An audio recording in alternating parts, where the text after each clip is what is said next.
Howdy, folks. Welcome to episode number 2. First one was pretty rough, and this one's probably not going to get any better, but we're going to keep pushing forward on this.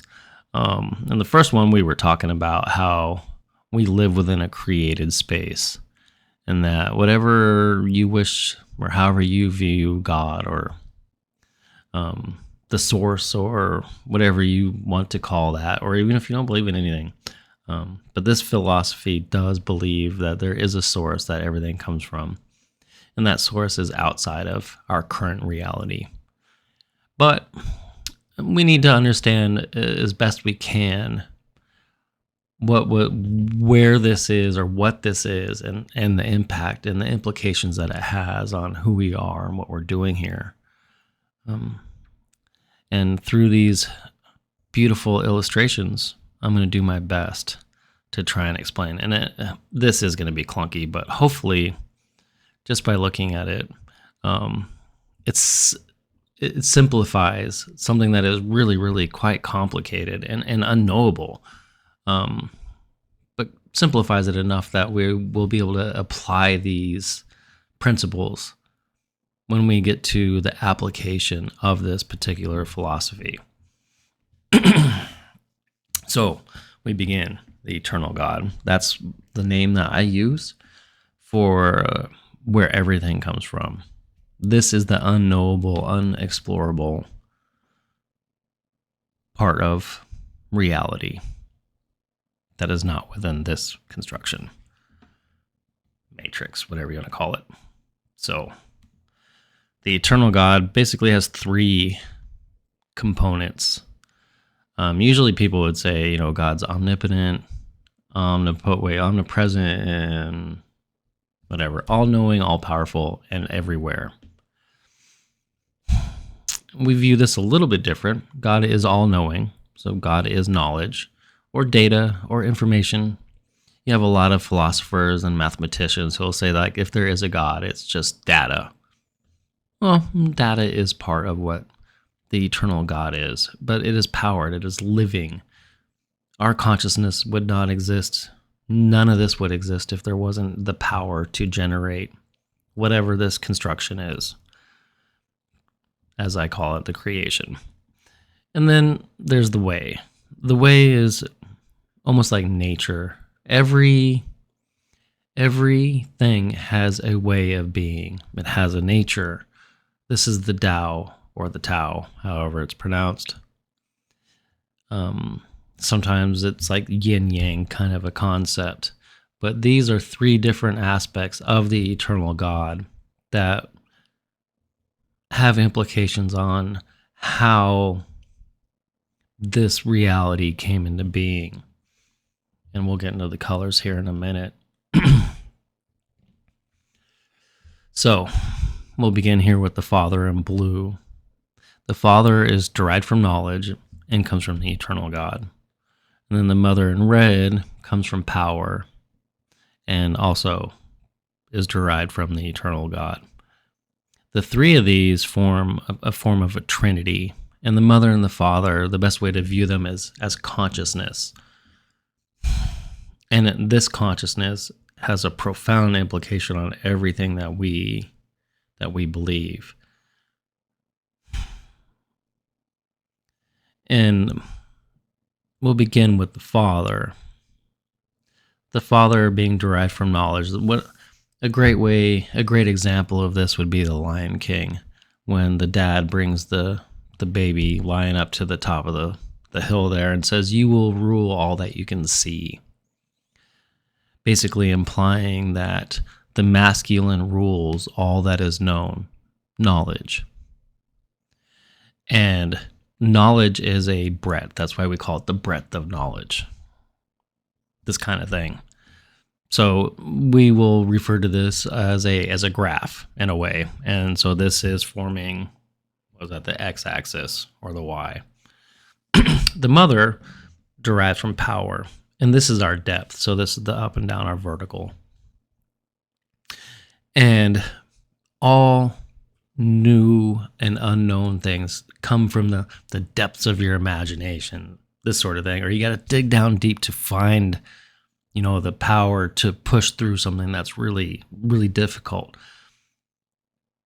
And the merger of these two, as I said, form consciousness. So this is another way to view this is as the left and right hemisphere of the brain of God.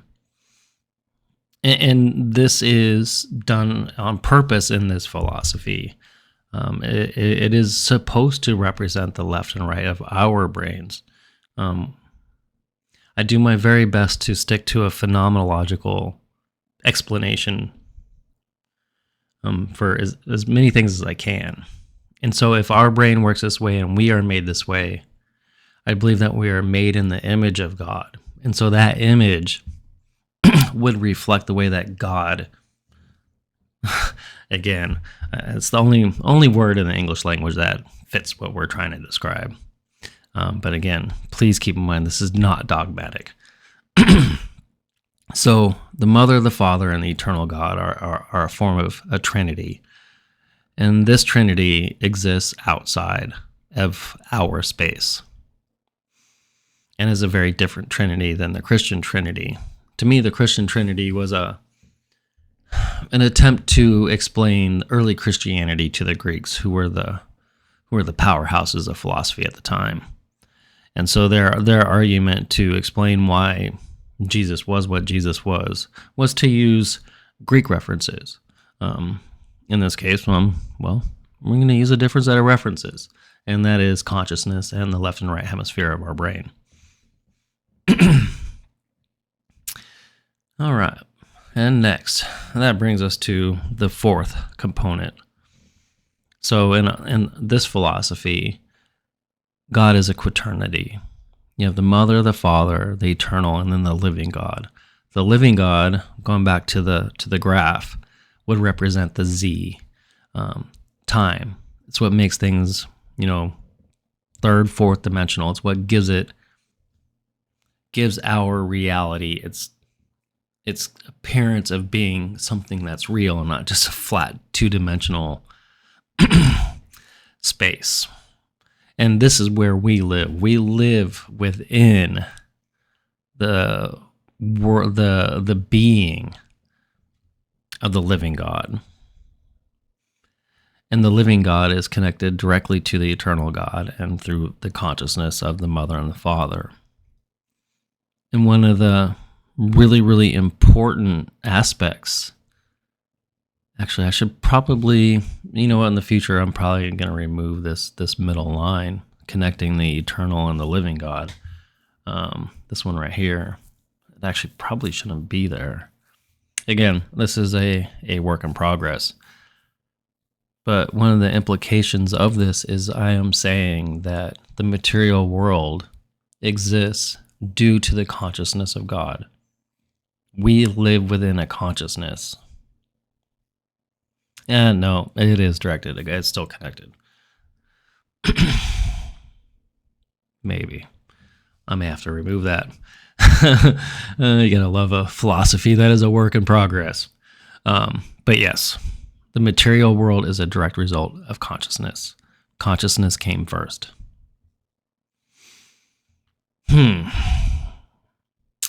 So, in this world of gods, there is another concept, and that is angels and demons. You will see a lot of religious folks refer to them, and they are actually part of this philosophy. I sometimes refer to them as lesser gods, or angels and demons, and I'll go ahead and introduce them here. But as you can see, I believe you'd call this a septernity. I really don't think God is a septernity, even though this is a good way of seeing it as the complete image of God. But I refer to God usually as a quaternity, even though I am referring to all 7 components of God like this.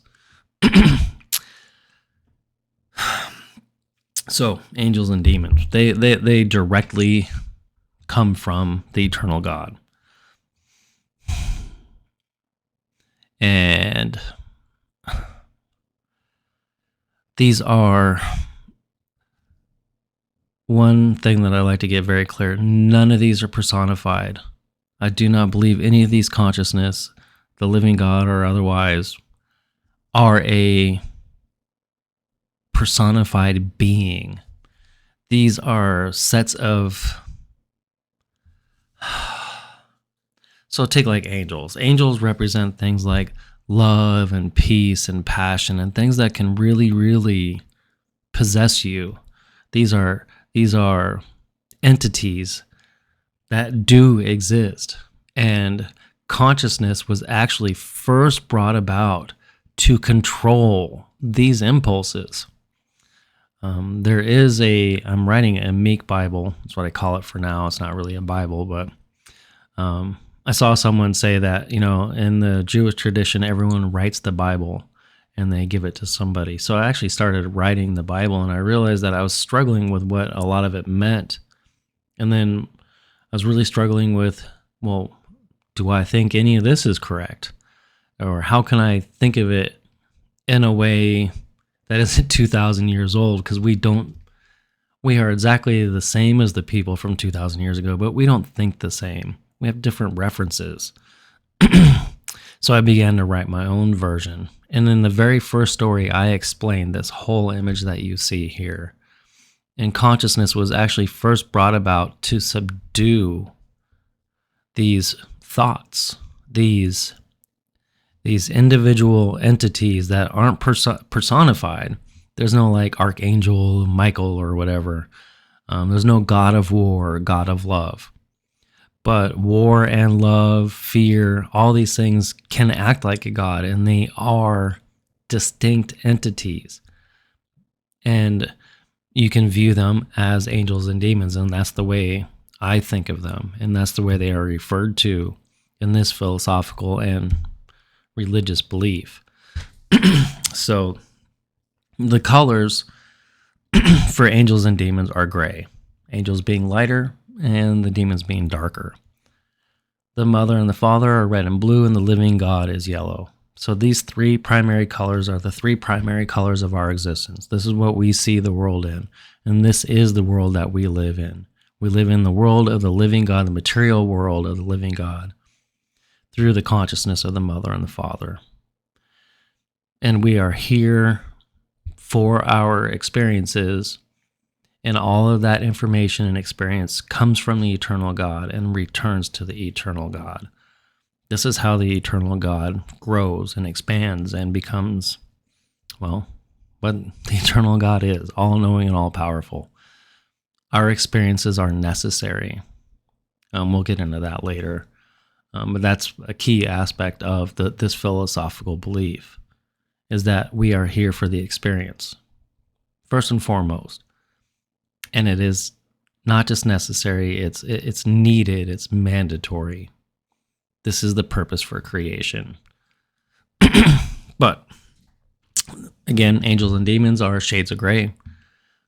And the way is green, representing nature. And the eternal God is brown, representing soil. All things grow from the soil. They experience their life, and then that information and knowledge is returned to keep the cycle moving forward. So, I hope this image helps a little bit. Again, these concepts are bigger than me. They don't come from me. It's strange, I wake up dreaming about these things, and I have to write it all down. But again, I will, in the future, when I refer to God as a quaternity. And I do weird things. I actually cross myself. And in my case, I always say to myself, it's the Mother, the Father, the Eternal, and the Living God. That's my cross. And it reminds me to remember all the aspects of why I'm here. Now, angels and demons, yep, they're in our space. I probably should connect them to this space, but they're connected.